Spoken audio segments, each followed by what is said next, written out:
ॐ नमः शिवाय। ॐ नमः शिवाय। जय हो शंकर भगवान की। प्रदोष व्रत कथा। भगवान शंकर की त्रयोदशी व्रत कथा की पूजा विधि। प्रदोष व्रत करने वाले को त्रयोदशी के दिन भर भोजन नहीं करना चाहिए। शाम के समय जब सूर्यास्त में 3 घड़ी का समय शेष रह जाए तब स्नानादि कर्मों से निवृत्त होकर श्वेत वस्त्र धारण करें। तत्पश्चात संध्या वंदन करने के बाद शिवजी का पूजन प्रारंभ करें। पूजन के स्थान को स्वच्छ जल तथा गोबर के घोल से लीप कर मंडप बना लेना चाहिए और उस मंडप के ऊपर रंगीन चंदवा लगवाकर वंदन बार से सुसज्जित कर देना चाहिए। उस स्थान पर 5 रंगों के मिश्रण से पद्म पुष्प की आकृति बनाकर कुश का आसन बिछाना चाहिए। उस आसन पर पूर्वाभिमुख अथवा उत्तराभिमुख होकर बैठ जाना चाहिए। इसके बाद भगवान महेश्वर का ध्यान करना चाहिए। और ध्यान कैसे करें? करोड़ों चंद्रमा के समान कांतिवान त्रिनेत्रधारी, मस्तक पर चंद्रमा का भूषण धारण करने वाले, पिंगल वर्ण के जटाजूटधारी, नीले कंठ तथा अनेक हारों से सुशोभित, वर्धहस्त परशुधारी, नागों के कुंडल पहने, व्याघ्र चर्म धारण किए हुए, रतन जड़ित सिंहासन पर विराजमान शिवजी का ध्यान करना चाहिए। और ध्यान के समय मानसिक संकल्प लें। हाथ जोड़कर मन में देवादिदेव भगवान शंकर का ध्यान करते हुए कहना चाहिए, हे शंकर जी, आप संपूर्ण पापों के नाश के निमित्त प्रसन्न होइए। शोक रूपी अग्नि में दग्ध संसार के भय से भयभीत एवं अनेक प्रकार के रोगों से आक्रांत इस अनाथ की आप रक्षा कीजिए। हे स्वामी, आप देवी पार्वती के सहित पधार कर मेरी पूजा को ग्रहण कीजिए। ऐसा करने के बाद ओम गौरी सहित शिवाय नमः इस मंत्र द्वारा उनका आवाहन करना चाहिए। इसके बाद जल से शिवजी को स्नान करावे। तत्पश्चात वस्त्र, यज्ञोपवीत, गंध, द्रव्य और आभूषण आदि अर्पित करें। पुष्पों में मंदार, कमल, कनेर, धतूरा और बेल पत्र चढ़ाना चाहिए। धूप दीप देकर खीर का नैवेद्य चढ़ावें अथवा शक्कर या गुड़ से युक्त मिष्ठान अर्पित करें। तत्पश्चात तांबूल आदि चढ़ाकर आरती करनी चाहिए। अंत में ओम नमः शिवाय मंत्र का 1000 बार जप करना चाहिए। पूजा की समाप्ति के बाद ब्राह्मण को भोजन कराकर यथाशक्ति दक्षिणा देनी चाहिए। और प्रदोष व्रत का महात्म्य। त्रयोदशी अर्थात प्रदोष का व्रत करने वाला मनुष्य सदा सुखी रहता है। संपूर्ण पापों का नाश इस व्रत से हो जाता है। इस व्रत के करने से विधवा स्त्रियों को अधर्म से गिलानी होती है और सुहागन नारियों का सुहाग सदा अटल रहता है।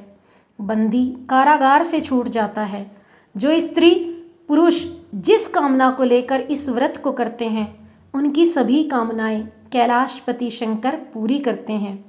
सूत जी कहते हैं, त्रयोदशी का व्रत करने वाले को 100 गौदान का फल प्राप्त होता है। त्रयोदशी के दिन जो वार पड़ता हो उसी का त्रयोदशी प्रदोष व्रत करना चाहिए तथा उसी दिन की कथा पढ़नी व सुननी चाहिए। रवि, सोम, शनि अवश्य करें। इनसे अभीष्ट फल की प्राप्ति होती है। शनि त्रयोदशी प्रदोष व्रत। गर्गाचार्य जी ने कहा, हे महामते, आपने शिव शंकर प्रसन्न हेतु समस्त प्रदोष व्रत का वर्णन किया। अब हम शनि प्रदोष विधि सुनने की इच्छा रखते हैं, सो कृपा करके सुनाइए। तब सूत जी बोले, हे ऋषि, निश्चयात्मक रूप से आपका शिव पार्वती के चरणों में अत्यंत प्रेम है। मैं आपको शनि त्रयोदशी के व्रत की विधि बतलाता हूँ, सो ध्यान से सुने। पुरातन कथा है कि एक निर्धन ब्राह्मण की स्त्री दरिद्रता से दुखी हो शांडिल्य ऋषि के पास जाकर बोली, हे महामुने, मैं अत्यंत दुखी हूँ, दुख निवारण का उपाय बतलाइए। मेरे दोनों पुत्र आपकी शरण में हैं। मेरे ज्येष्ठ पुत्र का नाम धर्म जो कि राजपुत्र है और लघु का नाम शुचिव्रत है। हम दरिद्री हैं, आप ही हमारा उद्धार कर सकते हैं। इतनी बात सुन ऋषि ने शनि प्रदोष व्रत करने के लिए कहा। तीनों प्राणी प्रदोष व्रत करने लगे। कुछ समय पश्चात प्रदोष व्रत आया। तीनों ने व्रत का संकल्प लिया। छोटा लड़का, जिसका नाम शुचि व्रत था, एक तालाब पर स्नान करने को गया तो उसे मार्ग में स्वर्ण कलश धन से भरपूर मिला। उसको लेकर वह घर आया। प्रसन्न हो माता से कहा कि हे माँ, यह धन मार्ग से प्राप्त हुआ है। माता ने धन देखकर शिव महिमा का वर्णन किया। राजपुत्र को अपने पास बुलाकर बोली, देखो पुत्र, यह धन हमें शिवजी की कृपा से प्राप्त हुआ है, अतः प्रसाद के रूप में दोनों पुत्र आधा आधा बांट लो।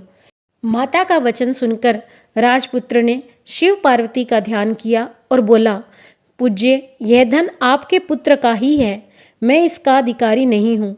मुझे शंकर भगवान और माता पार्वती जब देंगे तब लूँगा। इतना कहकर वह राजपुत्र शंकर जी की पूजा में लग गया। एक दिन दोनों भाइयों का प्रदेश भ्रमण का विचार हुआ। वहाँ अनेक गंधर्व कन्याओं को क्रीड़ा करते हुए देखा। उन्हें देख शुचिव्रत ने कहा, भैया, अब हमें इससे आगे नहीं जाना है। इतना कह शुचिव्रत उसी स्थान पर बैठ गया, परंतु राजपुत्र अकेला ही स्त्रियों के बीच में जा पहुंचा। वहां एक अति सुंदर स्त्री राजपुत्र को देखकर मोहित हो गई और सखियों के पास पहुंचकर कहने लगी कि हे सखियों, इस वन के समीप ही जो दूसरा वन है, तुम वहां जाकर देखो, भांति भांति के पुष्प खिले हैं, बड़ा सुहावना समय है, उसकी शोभा देख कर आओ। मैं यहाँ बैठी हूँ, मेरे पैर में बहुत पीड़ा है। ये सुन सब सखी दूसरे वन में चली गई। वह सुंदर राजपुत्र की ओर देखती रही। इधर राजपुत्र भी कामुक दृष्टि से निहारने लगा। युवती बोली, आप कहाँ रहते हैं? वन में कैसे पधारे? किस राजा के पुत्र हैं? क्या नाम है? राजकुमार बोला, मैं विदर्भ नरेश का पुत्र हूँ, आप अपना परिचय दें। युवती बोली, मैं गंधर्वराज विद्विक की पुत्री हूँ, मेरा नाम अंशुमती है। मैंने आपकी मनस्थिति को जान लिया है कि आप मुझ पर मोहित है। विधाता ने हमारा तुम्हारा संयोग मिलाया है। युवती ने मोतियों का हार राजकुमार के गले में डाल दिया। राजकुमार हार स्वीकार करते हुए बोला कि हे भद्रे, मैंने आपका प्रेमोपहार स्वीकार कर लिया है, परंतु मैं निर्धन हूँ। राजकुमार के इन वचनों को सुनकर गंधर्व कन्या बोली कि मैं जैसा कह चुकी हूँ वैसा ही करूँगी, अब आप अपने घर जाएं। इतना कहकर गंधर्व कन्या सखियों से जा मिली। घर जाकर राजकुमार ने शुचिव्रत को सारा वृत्तांत कह सुनाया। जब तीसरा दिन आया, वह राजपुत्र शुचिव्रत को लेकर उसी वन में जा पहुंचा।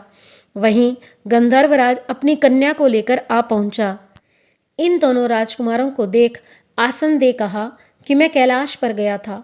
वहाँ शंकर जी ने मुझसे कहा कि धर्मगुप्त नाम का राजपुत्र है, जो इस समय राज्य विहीन निर्धन है, मेरा परम भक्त है।